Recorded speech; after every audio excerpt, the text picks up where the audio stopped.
Mga kababayan, tungkol pa rin ito sa issue ng PAC Silica. Silipin natin sa ibang anggulo. Sa lakihan naman ito ng kita. Ang laki ng lupain.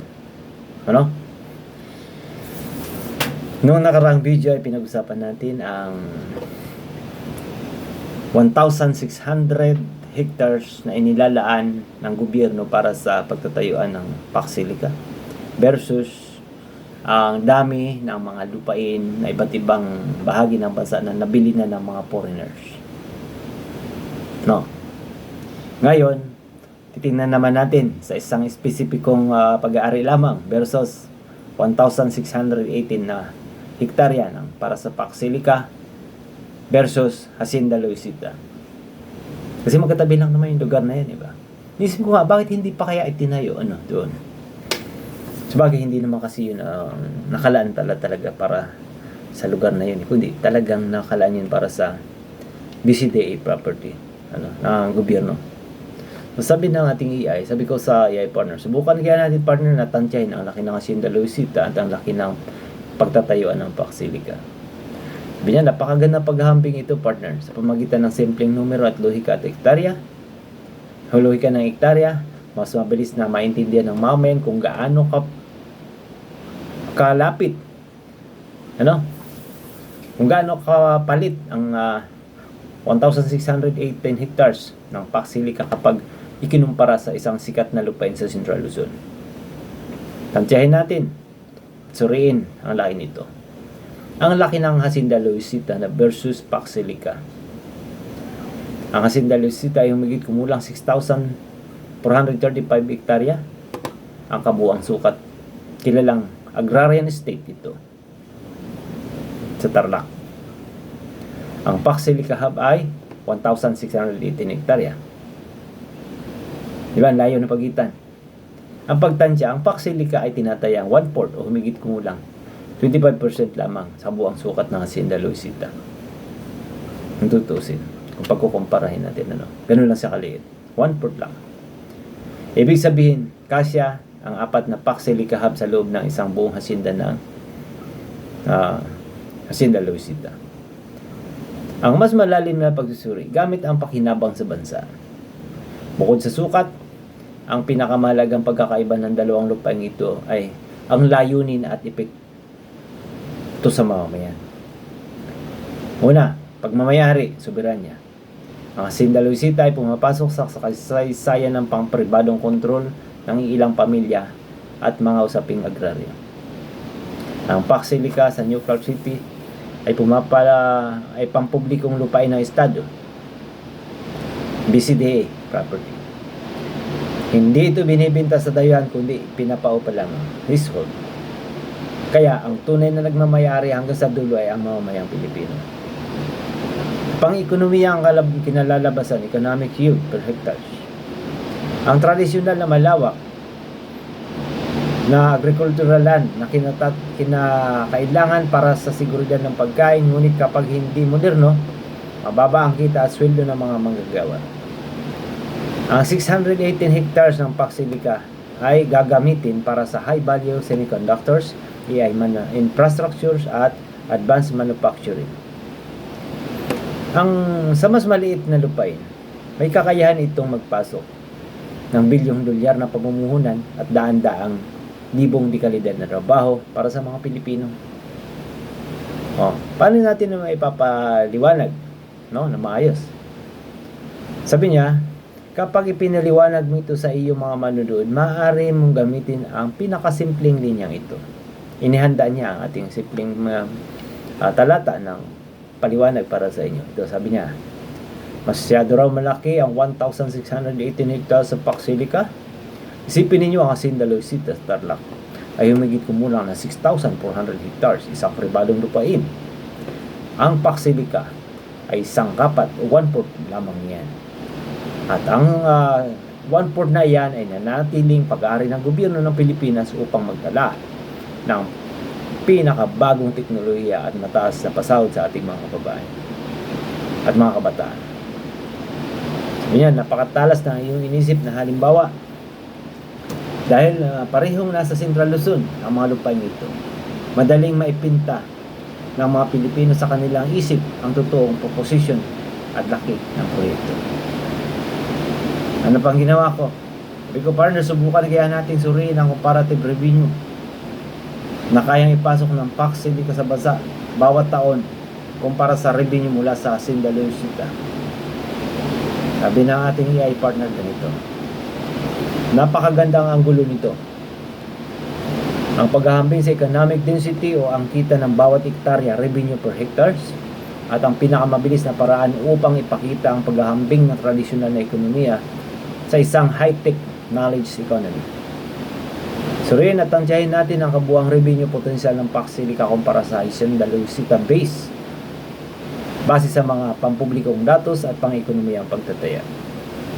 Ang estimation natin sa Hacienda Leusita agribusiness, agri-industrial state na may sukat na 6,435 hectares, pangunahing industriya, pagtatanim ng tubo, sugarcane, pagmiling ng asukal at ang milling ng commercial industrial uses. Gross revenue projection sa karaniwang produksyon ng tubo at sukat sa Pilipinas. Ang gross yield ng maunlad ng tubuhan ay naglalaro lamang sa 150,000 hanggang 250,000 bawat hektarya kada taon. Ano? Kahit isama na ang kita sa milling, operations at pwesto sa industrial park, ang kabuuang gross revenue sa buong state ay tinatayang naglalaro lamang sa 1.5 billion hanggang 3 billion kada taon. Ano yun? Gross. Diba? Humigit kumulang 25 million hanggang 50 million US dollar. Ang revenue density, 300,000 hanggang 450,000 bawat hektarya kada taon. No? Ang estimate na PAC Silica Hub ng high-tech semiconductor ecozone, 1,618 hectares, pangunahing industriya, advanced semiconductor fabrications, microchip assembly testing, data centers at AI infrastructure, at renewable energy change. Gross revenue projection natin, ang pangdaigdigang pagtatansya sa semiconductor at AI chips ay nagpapasok ng bilyon-bilyong dolyar. Ang mga katulad ng high-tech zone sa Taiwan, sa Hsinchu Science Park, o sa Malaysia, Penang Tech Park. Ang production at export revenue ay umaabot sa 10 bilyon dolyar. So, kung ang 1,600 hectares ng PAC Silica ay ganap na ma-develop sa loob ng susunod na 5 hanggang 10 taon, ang projected gross export at services na may papasok nito ay tinatayang maglalaro sa 5 billion to 15 billion dollar kada taon. Humigit kumulang 280 billion hanggang 850 billion.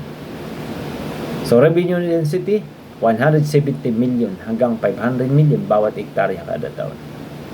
Diba ang layo?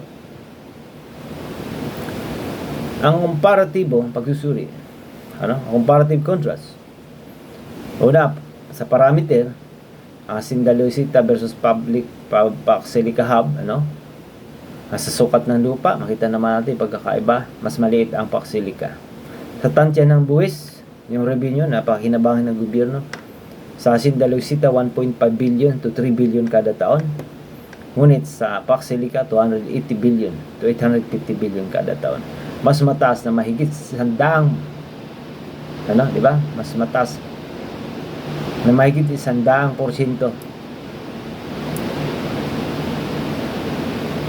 hanggang 200 bisis ang PAC Silica. Ngayon,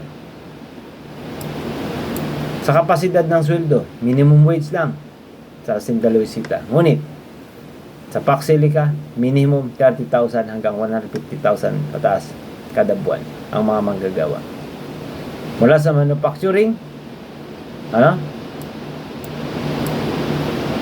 mula sa manumanong paggawas na patungo sa high skill technology engineering, diba? Tungkol naman sa batas ng pagmamayari, pribado na si Hacienda Leusita. Ngunit ang sa PAC Silica, pag-ari pa rin ng estado, pinaupahan lamang. Anong mayroon? Ang kita ng BCD ay babalik sa Armed Forces of the Philippines Modernization at pampublikong proyekto. Di ba? So malaki ang kaibahan kung tutusin. Kaya sa mga kababayan natin na sinisilip ang 1,618 hectares, napakaliit lamang ito kung tutusin sa mga naglalakihang property na pag-aari lamang na isang tao sa Pilipinas. Hindi lang naman Hacienda Luisita yan. Ngunit magkano lang naman ang pakikinabang. Hindi nga natin sigurado kung updated sila magbayad ng buwis. Ano? Hindi nga natin masasabi 100% kung nababayaran ba talaga nila ang kabuuang buwis na nararapat para sa kanila. Diba? So, ang matalas na argumento natin ay ito. Isipin niyo ang luhika ng mga numero. Ang Hacienda Luisita ay may sukat na 6,400 hectares. Ngunit dahil ito ay nakatali sa lumang sistema ng agrikultura, ang kinikita nito ay sa isang taon na ay maaaring pantay lamang sa kita ng isang linggo ng isang modernong technological zone. High-tech zone, eco-zone. Ang Pax Silica ay 1,618 hectares lamang sa isang 1/4 lang ng Hacienda Luisita. Subalit may kakayang magpasok ng mahigit 300 billion hanggang 800 billion na halaga ng export at bagong kapital sa bawat taon. Ito ang tinatawag nating value density.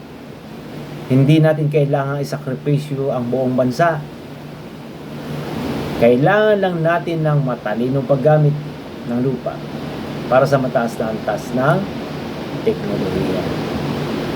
Kaya sabi ng ating AI partner, napakatulis at napili mong anggulo. Ipinakita mo rito na ang Pax Silica ay hindi lang usapin ng pagpapaupa sa lupa, kundi ng pambansang economic leap mula sa lumang kaisipan patungo sa advanced Pinoy future. Diba? So, dito natin nakita ang pagkakaiba ng teknolohiya at agrikultura. Bagamat pareho silang mahalaga, ngunit meron silang difference. Ang agrikultura ay nangailangan ng napakalawak na lupain para maka-raise ka ng 1.8 to 3 billion na buwis. Ano? Ang dami pang vulnerability nun. Peste, bagyo, di ba? Daming mga losses na pwedeng ma-declare. Sa Pax Silica na lang, yung rest ay wala tayong pakialam doon kung malulugi. Dahil ang usapan doon yung renta. Sa renta pa lang, may income na tayo. Di ba? So, malaking bagay itong ating pagkukumpara. Nakikita natin na mas malawak. Tinitingnan natin ang lahat ng anggulo na pwede nating pagkumparahin upang maintindihan natin mahalaga ba talaga ang Pax Silica o hindi. Hanggang sa muli, the power of the brain be with you always.